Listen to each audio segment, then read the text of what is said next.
बता दें कि ईओडब्ल्यू ने दर्ज की है एफआईआर। ऐप प्रमोटर सौरभ चंद्रांकन के नाम भी एफआईआर दर्ज। एफआईआर में रवि उप्पल समेत 13 लोगों के नाम सामने आए हैं। तो बड़ी खबर आपको रायपुर से बता रहे हैं, जहां महादेव ऐप मामले में पूर्व सीएम भूपेश पर एफआईआर दर्ज की गई है। ईओडब्ल्यू ने दर्ज की एफआईआर। आपको बता दें कि ऐप प्रमोटर सौरभ चंद्रांकर के नाम पर भी एफआईआर दर्ज की गई है। एफआईआर में रवि उप्पल समेत 16 लोगों के नाम सामने आए हैं।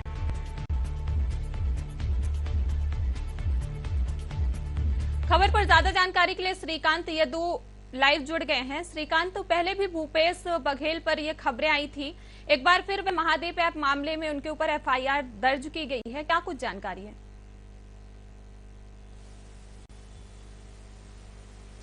बिल्कुल, महादेव ऐप का जो मामला है वो काफी पुराना है और काफी हाईलाइट ये मामला है। देश भर में, विदेशों में इस पूरे मामले की चर्चा थी, जिसका लिंक जो है वो छत्तीसगढ़ से होकर जाता है, क्योंकि महादेव ऐप का जो खुलासा हुआ था वो छत्तीसगढ़ से ही हुआ था और कई बड़े नाम इसमें शामिल सामने आए थे और बहुत सारे इसमें गिरफ्तारियां भी छत्तीसगढ़ पुलिस की ओर से, ईडी की ओर से की गई थी और लगातार इस मामले की चर्चा चली रही थी। और इस बीच में आज एक बड़ी खबर ये आई कि ईडी के प्रतिवेदन पर ईओडब्ल्यू ने एफआईआर की है।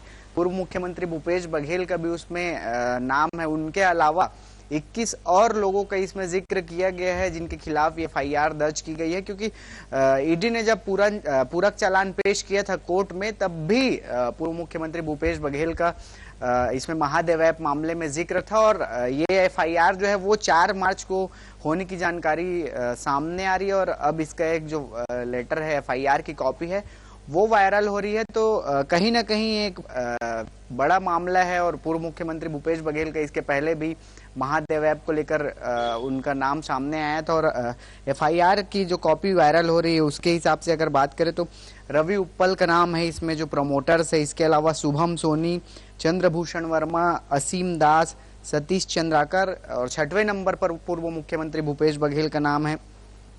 साथ ही साथ नीतीश दीवान, सौरभ चंद्राकर, अनिल कुमार अग्रवाल, विकास छापरिया, रोहित गुलाटी, विशाल आहूजा, धीरज आहूजा, अनिल कुमार दम्मानी, भीम सिंह यादव, इसकी गिरफ्तारी को लेकर भी चर्चा थी, सुनील कुमार दम्मानी, हरिशंकर तिबरवाल, सुरेंद्र बागड़ी, सुरेश चोखानी और एक सबसे अहम बात जो 20वें नंबर पर, इस कॉपी को अगर मैं देखूं तो 20वें नंबर पर एक चीज है जिसमें लिखा है संबंधित ब्यूरोक्रेट्स, पुलिस अधिकारीगण, ओएसडी गण। इसमें नाम नहीं है लेकिन लिखा गया है कि संबंधित अधिकारी, ब्यूरोक्रेट्स और ओएसडी। इसके अलावा 21वें नंबर पर है अज्ञात निजी व्यक्तिगण, मतलब कुछ अज्ञात पुलिस कर्मियों के इसमें जिक्र किए गए हैं, कुछ अधिकारियों की इस एफआईआर में जिक्र किए गए हैं। तो टोटल 21 लोगों के खिलाफ इसमें एफआईआर है, जिसमें 20 और 21 में अज्ञात का जिक्र है। मतलब उनके नाम सामने नहीं आए हैं लेकिन कुछ पुलिस कर्मियों की संलिप्तता की जो जानकारी है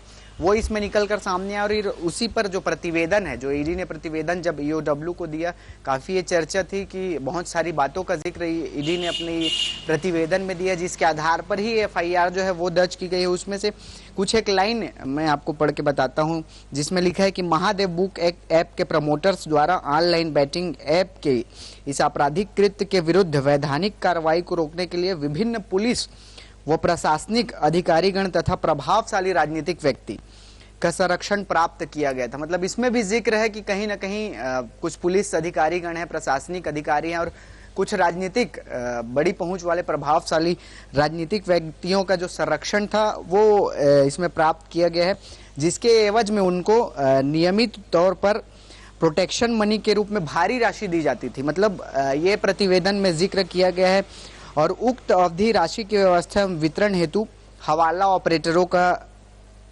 जो है वो माध्यम होता था। हवाला के जरिए राशि वितरण की जाती थी, जिसमें पुलिस के अधिकारी एवं कर्मचारियों तक पहुंचाते थे। मतलब वो कार्रवाई को रोकने के लिए, जो कार्रवाई ना हो, इस दृष्टिकोण से ये इसमें जिक्र किया गया है। पुलिस अधिकारी एवं कर्मचारी तक पहुंचाते थे, जिसे उनके द्वारा संबंधित पुलिस और प्रशासनिक अधिकारियों एवं प्रभावशाली राजनीतिक व्यक्तियों द्वारा अपने पद का दुरुपयोग करते हुए प्रोटेक्शन मनी के रूप में अवैध आर्थिक लाभ प्राप्त किया जाता था, अवैध संपत्ति अर्जित की जाती थी। ये जो है ईडी के द्वारा ये जो प्रतिवेदन एवं क्योंकि ईडी ने बहुत सारी इसमें कार्रवाइयां की, कई सारे इसमें सीज किए गए हैं, बहुत सारे लोगों की इसमें गिरफ्तारी की गई है। तो कुल मिलाकर ये कहा जा सकता है कि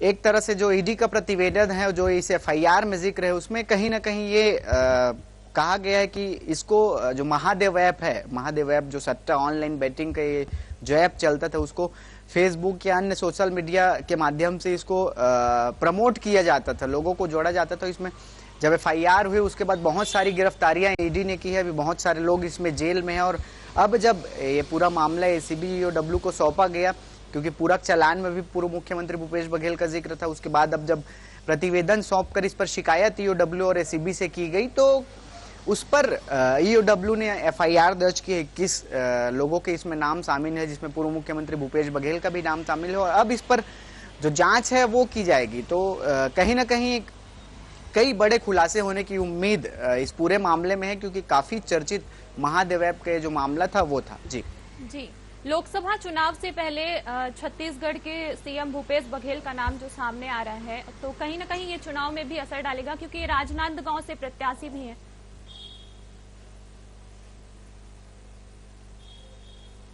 बिल्कुल, छत्तीसगढ़ के पूर्व मुख्यमंत्री भूपेश बघेल जब मुख्यमंत्री हुआ करते थे, छत्तीसगढ़ में कांग्रेस की सरकार थी, तब भी महादेव ऐप का जब जिक्र आता था तो कहीं ना कहीं उनका नाम जो है वो सामने आता था। और अब ऐन लोकसभा चुनाव के पहले ईओडब्ल्यू ने एफआईआर दर्ज की है, तो कहीं ना कहीं उनकी अब मुश्किलें जो हैं वो बढ़ती नजर आ रही हैं, क्योंकि ईडी जब ये जांच परत दर परत जांच करते जा रही है तो कई खुलासे हो रहे हैं, कई लोगों की इसमें गिरफ्तारियां हुई हैं। कुछ ने तो वीडियो जारी करके, जो आरोपी हैं जिनकी उससे वीडियो जारी करके बाकायदा उसमें कई राजनीतिक व्यक्तियों के नाम लिए गए, जिसमें पूर्व मुख्यमंत्री भूपेश बघेल का भी नाम शामिल था। तो एक तरह से अब ईडी लगातार जांच कर रही है, इसमें बहुत सारे लोगों की गिरफ्तारी हुई है। और अब इस पूरे मामले में प्रतिवेदन देकर शिकायत ईओडब्ल्यू से की गई है। तो ईओडब्ल्यू ने भी अब इस पर शिकायत पर जांच शुरू कर दी है, एफआईआर दर्ज कर लिए है। और अब जब आगे की कार्रवाई होगी तो कई बड़े खुलासे और भी हो सकते हैं। और ऐन लोकसभा चुनाव के पहले ये जो पूरा मामला है वो सामने आया है, तो कहीं ना कहीं पूर्व मुख्यमंत्री भूपेश बघेल की मुश्किलें नजर आ रही है। और शाम को 6 बजे उनका प्रेस कॉन्फ्रेंस भी है, तो अब वो अपना पक्ष रखेंगे कि इस पूरे मामले पर वो क्या कहते हैं। जी चलिए, तमाम जानकारी के लिए आपका बहुत बहुत धन्यवाद।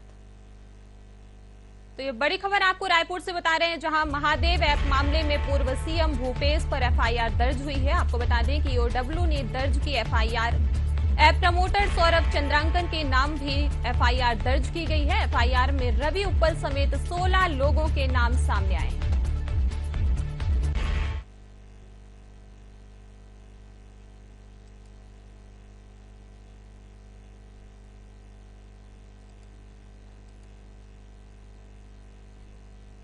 रुक करते हैं खबरों की ओर।